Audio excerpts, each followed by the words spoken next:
আসসালামু আলাইকুম। নতুন একটা রেসিপিতে সবাইকে স্বাগতম। আশা করি সবাই ভালো আছেন, আমিও ভালো আছি আলহামদুলিল্লাহ। বাঁধাকপি দিয়ে চিকেনের মজার একটা রেসিপি তৈরি করে দেখাবো। এখানে আমি মিডিয়াম সাইজের 3টা আলু এরকম কিউব করে কেটে দিয়ে পরিষ্কার করে নিয়েছি, আর একটা বাঁধাকপির অর্ধেকটা এরকম কুচি করে নিয়েছি। দেশ ও দেশের বাইরে যে যেখান থেকে আমার ভিডিওটা দেখতে শুরু করেছেন, আশা করব সবার কাছে অনেক ভালো লাগবে আজকের রেসিপিটা। এখানে আমি একটা চিকেনের 4 ভাগের 3 ভাগ নিয়েছি। নর্মাল যেভাবে টুকরো করা হয় ওইভাবে টুকরো করে ধুয়ে পরিষ্কার করে নিয়েছি। আর এর সাথে আমি প্রথমে দিয়ে দিলাম স্বাদ অনুযায়ী লবণ, দিয়ে দিব হলুদের গুঁড়ো 1 চা চামচ, মরিচের গুঁড়ো দিয়ে দিব 1 চা চামচ, দিয়ে হাত দিয়ে খুব ভালো মতো মেখে নিব।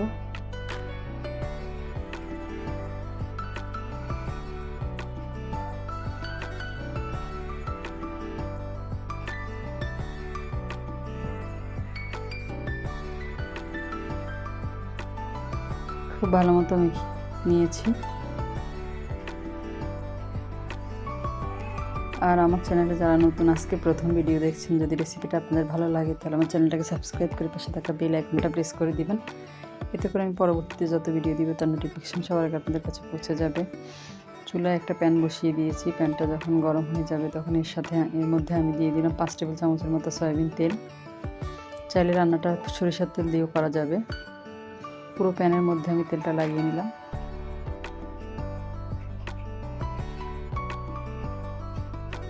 আর তেলের মধ্যে আমি চিকেনগুলো দিয়ে দিব।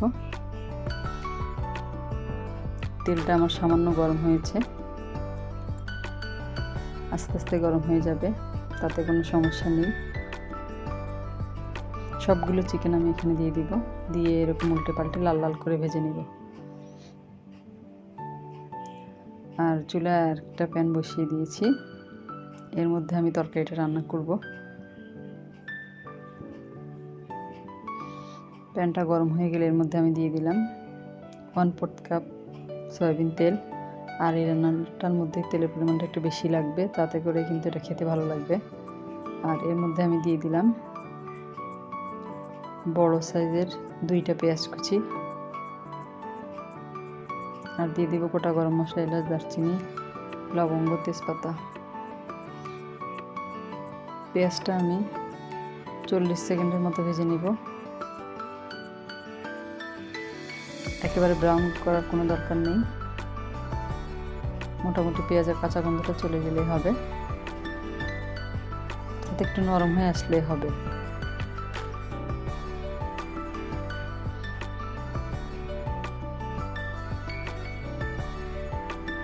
পেঁয়াজটা 40 সেকেন্ড ভেজে নিয়ে আমি আগে থেকে কেটে ধুয়ে রাখা কিউব করে কেটে রাখা আলুগুলো দিয়ে দিলাম।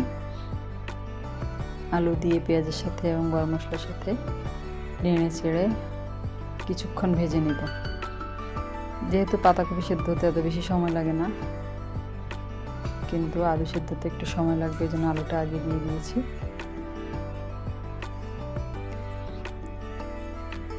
আলুটা আমি প্রায় 2 মিনিটের মতো ভেজে নিয়েছি। আর এই পর্যায়ে দিয়ে দিলাম আদা এবং রসুন বাটা 3 চা চামচ পরিমাণ। আদা রসুনটা আমি একটু ভেজে নিব।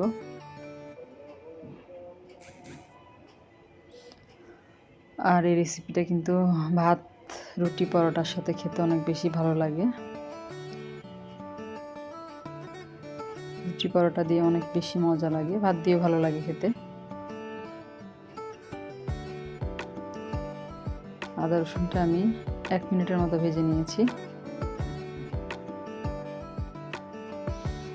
আর এই পর্যায়ে দিয়ে দিব হলুদের গুঁড়া 1 চা চামচ পরিমাণ। ঝালের জন্য দিয়ে দিব মরিচের গুঁড়া 2 চা চামচ পরিমাণ। মিশিয়ে নিব সব কিছু একসাথে আলুর সাথে। আর এই পর্যায়ে দিয়ে দিব স্বাদ অনুযায়ী লবণ।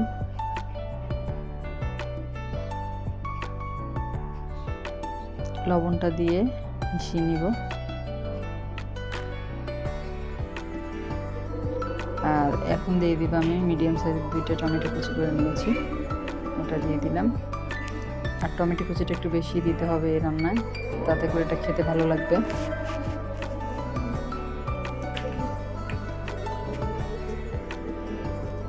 আর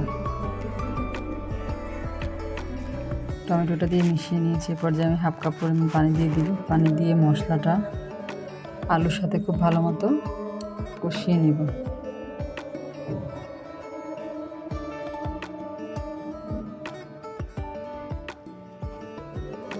আর এই পর্যায়ে আলুটা কষানো হয়ে গিয়েছে। আর এই পর্যায়ে আমি দিয়ে দিব 1 চা চামচ ধনিয়া ও জিরার গুঁড়া, মিশিয়ে নিব। আর অবশ্যই একটা লাইক দিয়ে পুরো রেসিপিটা জুড়ে আমার সাথে থাকবেন। আর যারা লাইক দিতে ভুলে গেছেন, এখনও এই পর্যন্ত এসেছেন ভিডিওটা দেখতে দেখতে, লাইক দিতে ভুলে গেছেন, অবশ্যই একটা লাইক দিয়ে দিবেন। তেলটা ছেড়ে আসলে আমি এখানে আগে থেকে কেটে ধুয়ে রাখা বাঁধাকপিটা দিয়ে দিব। সবগুলো দিয়ে দিয়েছি। দিয়ে নেড়ে চেড়ে একটু মিশিয়ে নেব। উপরটা নিচেরটা উপরে এরকম করে দিব আর কি। আর এই যে মিশিয়ে নিলাম।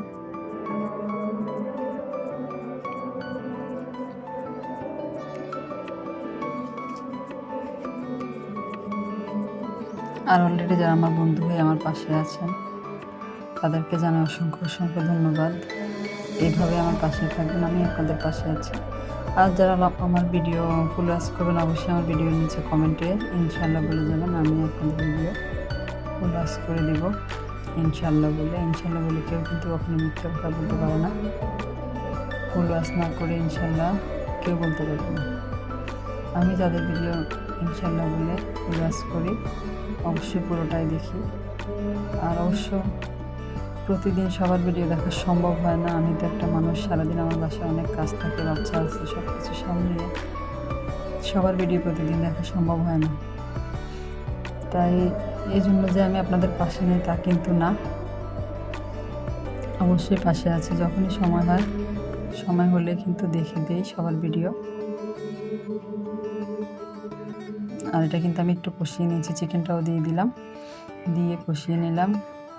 কষানো হয়ে গেলে আমি এখানে কিন্তু পানি একেবারে কম দিতে হবে, বাঁধাকপি এমনিতেই সিদ্ধ হয়ে যায় খুব তাড়াতাড়ি। আর যেই প্যানের মধ্যে আমি চিকেনটা ভেজেছি, ওই প্যানে করে প্রায় 1.5 কাপের মতো হবে পানি দিয়ে ওই প্যানের মধ্যে দিয়ে ঢেলে দিলাম, মিশিয়ে নিলাম সব কিছু। আর এই রান্নাটা কিন্তু অনেকটা মাখা মাখা হবে, বেশি ঝোল রাখা যাবে না, তাহলে কিন্তু খেতে ভালো লাগবে না। এখানে আমি 1 চা চামচ পরিমাণ গরম মশলা গুঁড়া দিয়ে দিলাম।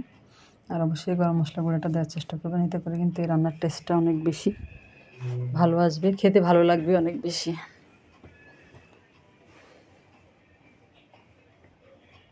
মিশিয়ে নিলাম গরম মশলা গুঁড়াটা। আলুটা কিন্তু আমার সেদ্ধ হয়ে গিয়েছে, চিকেনটাও অলরেডি সেদ্ধ করা, শুধু বাঁধাকপিটা একটু সেদ্ধর জন্য আমি এই পানিটা দিয়েছি। আর ঢাকনা দিয়ে ঢেকে এটা আমি মিডিয়াম আঁচে আরও 6 থেকে 7 মিনিটের মতো রান্না করে নিব। এই 6-7 মিনিট পরে আমার রান্নাটা হয়ে গিয়েছে। ঢাকনা তুলে দেখাচ্ছি আপনাদেরকে। আর এই পর্যায়ে আমি 3-4টা কাঁচামরিচ ফালি করে রেখেছি, ওটা দিয়ে দিলাম। আর একটু ধনেপাতা কুচি দিয়ে দিলাম। আর রান্নাটা এরকমই মাখা মাখা হবে, তেলটা কিন্তু উপরে ছেড়ে এসেছে। আর চুলাটা কিন্তু আমি বন্ধ করে দিব।